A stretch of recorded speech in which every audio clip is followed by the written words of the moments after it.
The house was perfect. After months of renovations, choosing paint colors, hunting for furniture, and agonizing over every tiny detail, it finally felt like a home. Our home.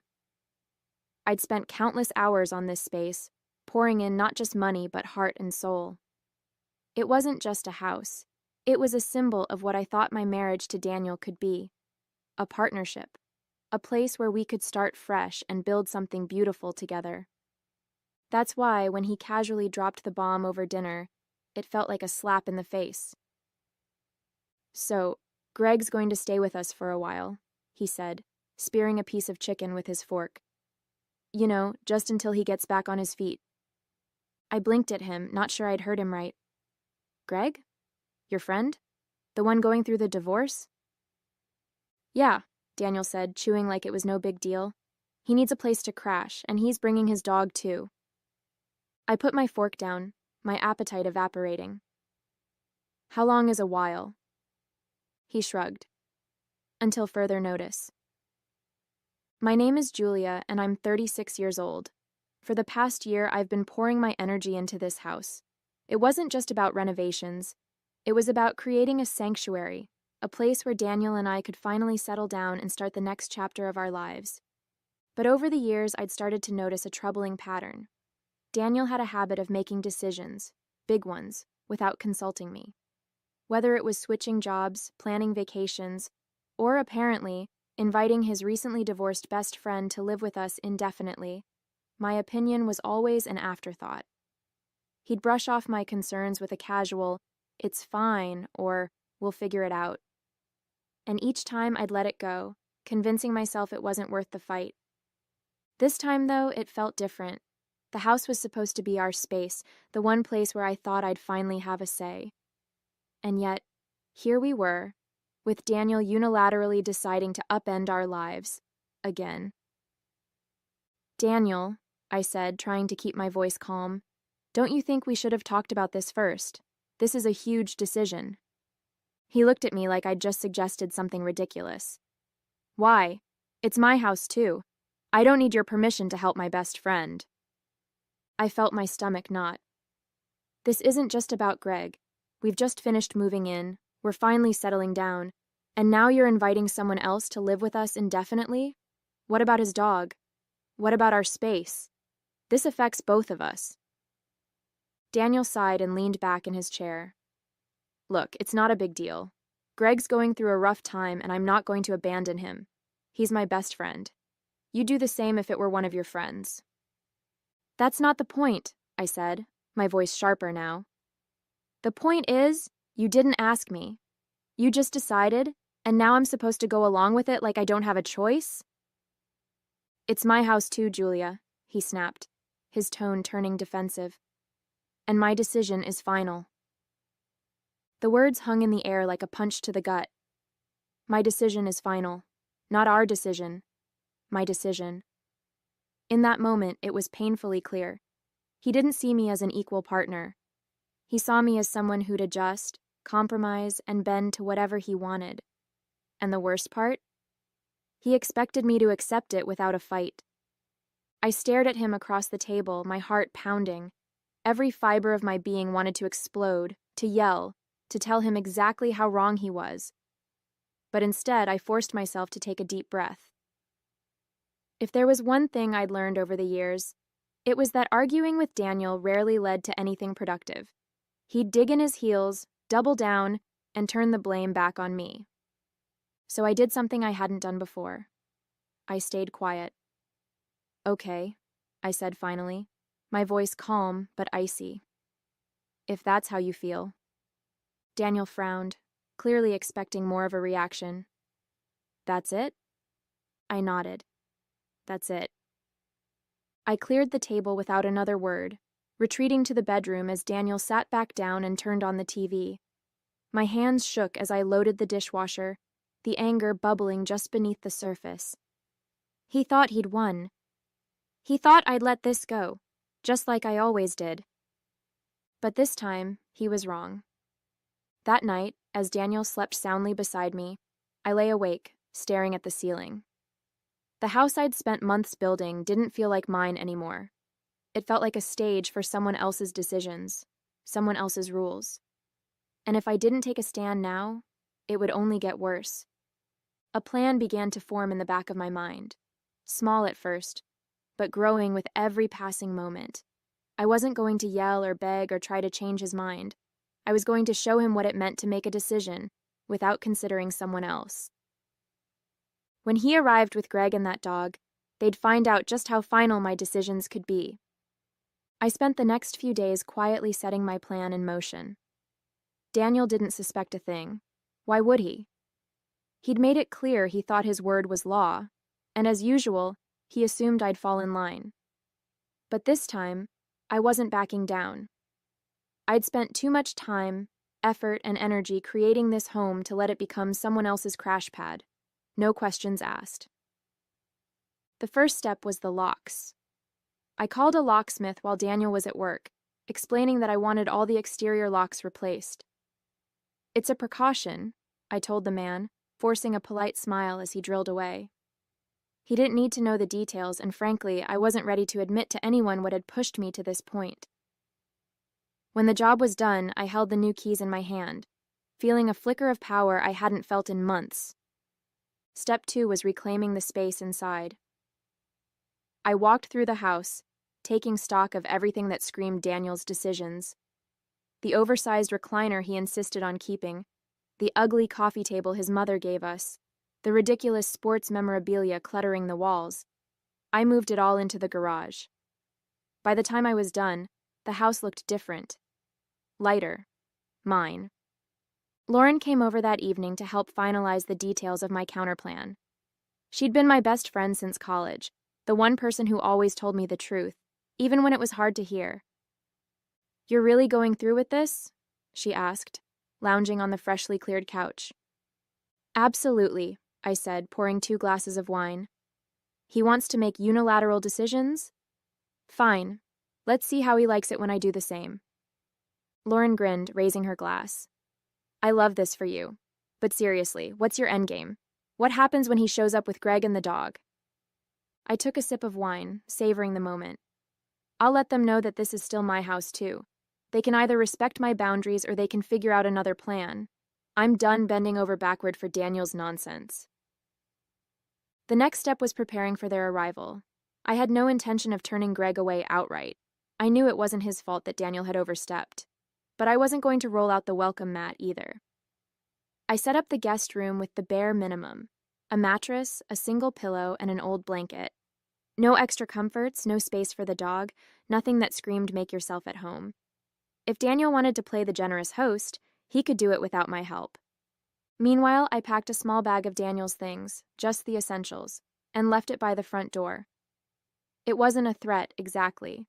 It was a reminder that this was my home too, and I wouldn't hesitate to protect it if he continued to ignore my voice. The real pièce de résistance was the letter. I spent hours drafting it, making sure every word hit exactly the way I wanted. It wasn't an angry rant. That wasn't my style.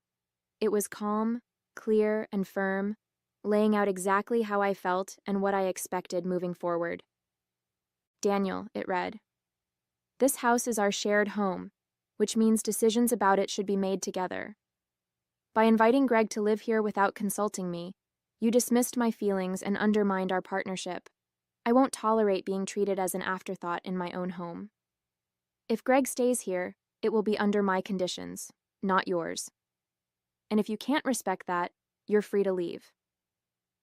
I printed the letter, sealed it in an envelope, and taped it to the front door. It was the first thing Daniel and Greg would see when they arrived.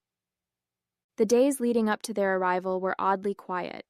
Daniel mentioned Greg a few times, casually referring to the arrangements he'd made, but he didn't press me for input. That suited me just fine. I kept my answers short and polite, hiding my growing anticipation behind a calm facade. Lauren checked in every day, equal parts amused and excited. "I wish I could see their faces when they read that letter," she said during one of our phone calls. "Do you think Daniel will even understand what he did wrong?" I sighed, running my fingers over the new keys in my pocket. "Honestly? Probably not. But that's not the point. This isn't about him getting it. It's about me standing up for myself. Finally, the day arrived. Daniel had texted me earlier that morning to let me know they'd be at the house around 6 p.m. "Make sure everything's ready for Greg," he wrote, as though I were some kind of hotel concierge. I rolled my eyes and set about putting the finishing touches on my plan. The house was spotless, the guest room perfectly mediocre, and the letter taped firmly to the door. I felt a mix of nerves and anticipation as the clock ticked closer to 6. For years, I'd let Daniel's behavior slide, convincing myself that it wasn't worth the fight. But this time, I was ready. When I heard the car pull into the driveway, my heart pounded in my chest. I stood near the kitchen, out of sight but close enough to hear everything. I didn't need to see their faces to know the moment they read the letter. Daniel's voice carried loud and clear. "What the hell is this?" he barked, his tone a mix of confusion and anger. "Looks like a letter," Greg said, his voice quieter. "Maybe you should read it." I held my breath as silence fell over the house, the weight of my words sinking in. What the hell is this supposed to mean?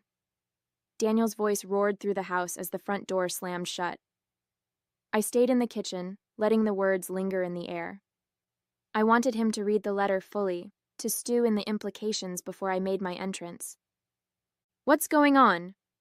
Greg's voice followed, quieter but tinged with awkward concern. "Should I leave? I don't want to cause problems." "Oh, you're not leaving," Daniel said angrily, his voice rising. "This is my house too, and nobody gets to make rules without me." I walked out of the kitchen then, calm and collected, as though I'd just finished reading a book. "Oh, hi, Daniel, Greg." My tone was so casual, it threw both of them off for a moment. "I see you found the letter." Daniel turned to me, the crumpled paper still in his hand. "What is this?" he demanded, shaking it at me. "What are you trying to pull?" "I'm not trying to pull anything," I said, folding my arms.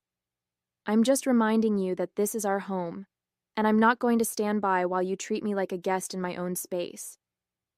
Greg stepped back slightly, looking more uncomfortable by the second. "Hey, Julia, if this is a bad time, I can—" "No, Greg," I said, cutting him off but softening my tone. "This isn't your fault. You're just caught in the middle of something Daniel should have handled differently." "Handled differently?" Daniel snapped, his face turning red. "You're the one handling this poorly. Changing the locks? Rearranging the house? What are you even doing?" "I'm making a point," I said firmly. "For years, you've made decisions that affect both of us without consulting me. This house was supposed to be our fresh start, Daniel. But instead, you've turned it into a dumping ground for everyone else's problems. And when I asked you to talk to me about it, you told me your decision was final." "Because it is," he said, doubling down. "Greg's my best friend. He needed a place to stay, and I'm not going to apologize for helping him. And I'm not going to apologize for standing up for myself," I shot back, my voice steady but laced with steel. "If Greg stays here, it's going to be under my terms, not yours." Greg held up his hands, trying to de-escalate. "Guys, look, maybe this isn't the best time for me to move in. I don't want to be the reason you two are fighting." Daniel rounded on him, his frustration spilling over. "No, Greg, you're staying. Julia's just overreacting. She'll get over it." "I won't," I said flatly, causing both men to freeze. "This isn't something I'll get over. You've ignored me, dismissed me, and taken me for granted for years, Daniel. This time, I'm drawing the line." Daniel laughed bitterly, gesturing toward the guest room. "So what? You're going to keep me out of my own house? Good luck with that." I stepped closer, meeting his gaze head-on. "It's not just your house, Daniel.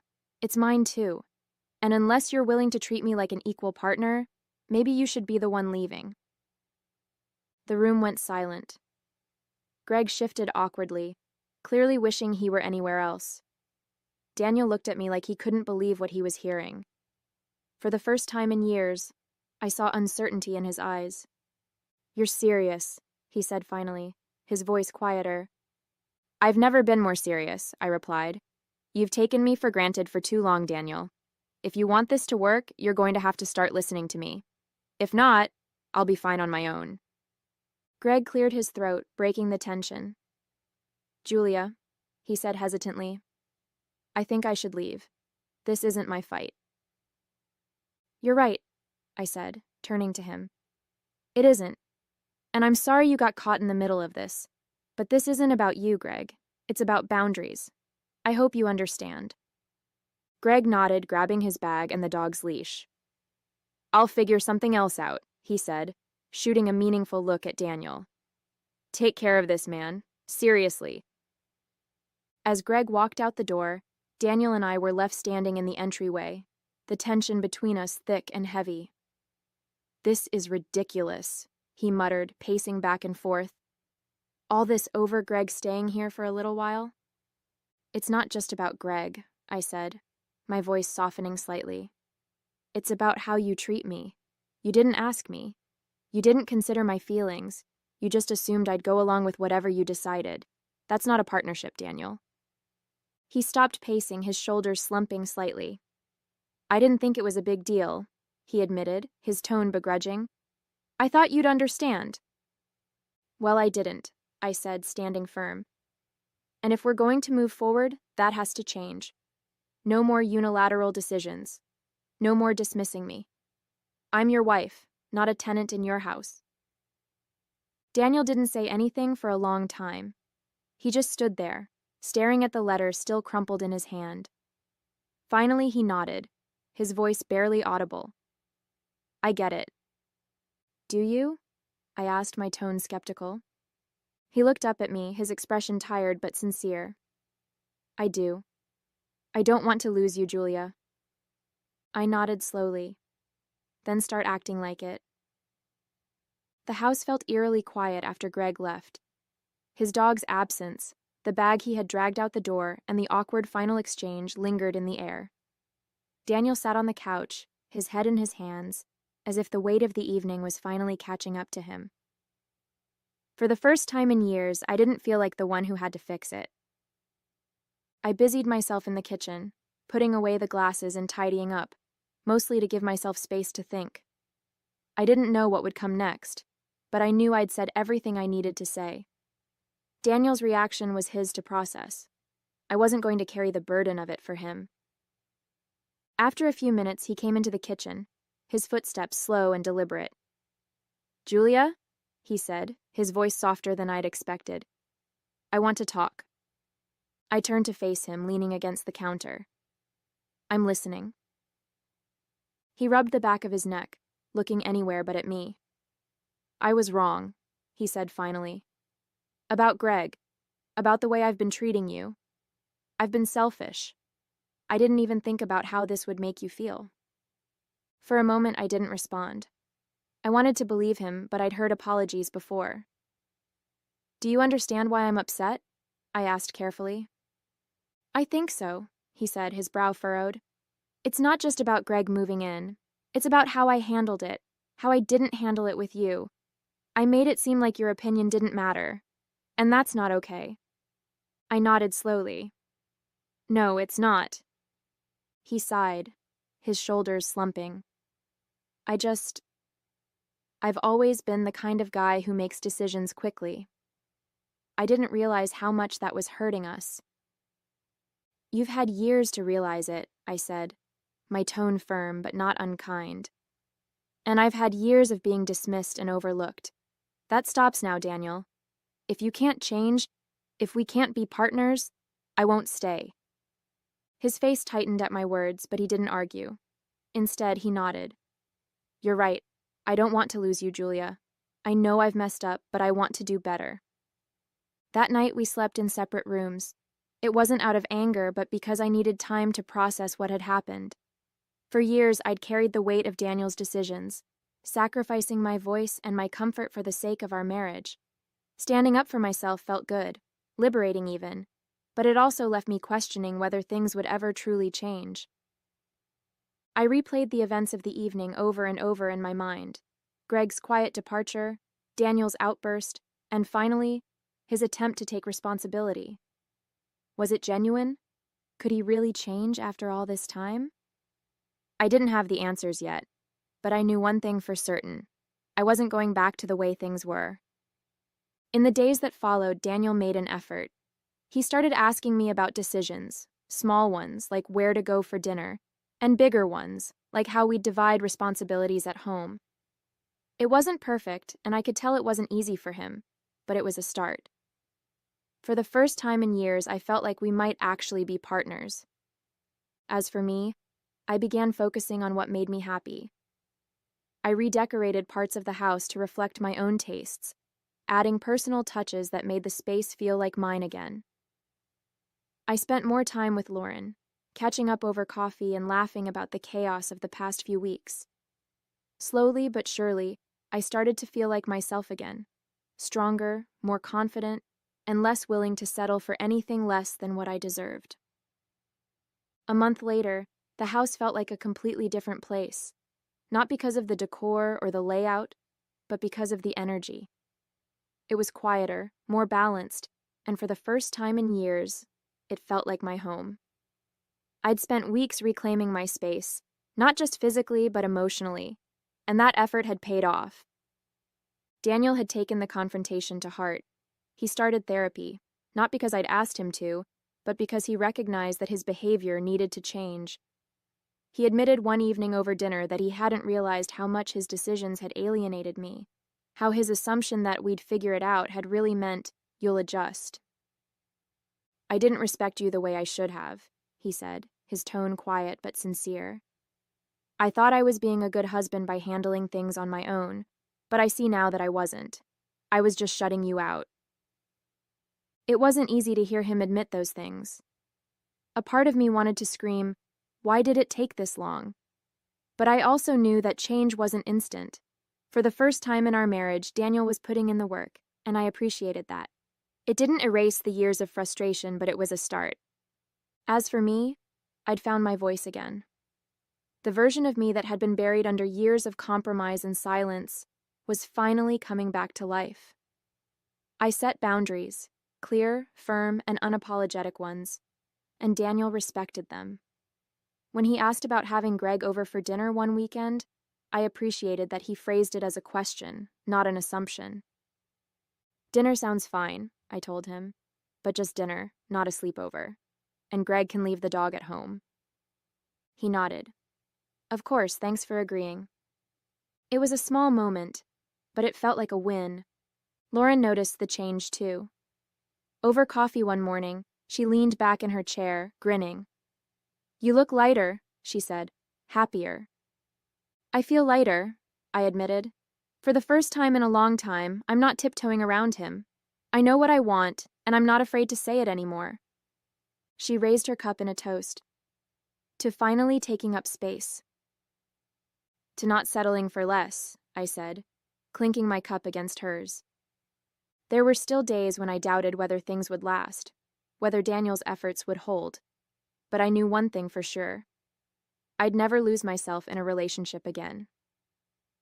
The person who stood at the kitchen counter, calmly delivering an ultimatum to her husband, wasn't going anywhere.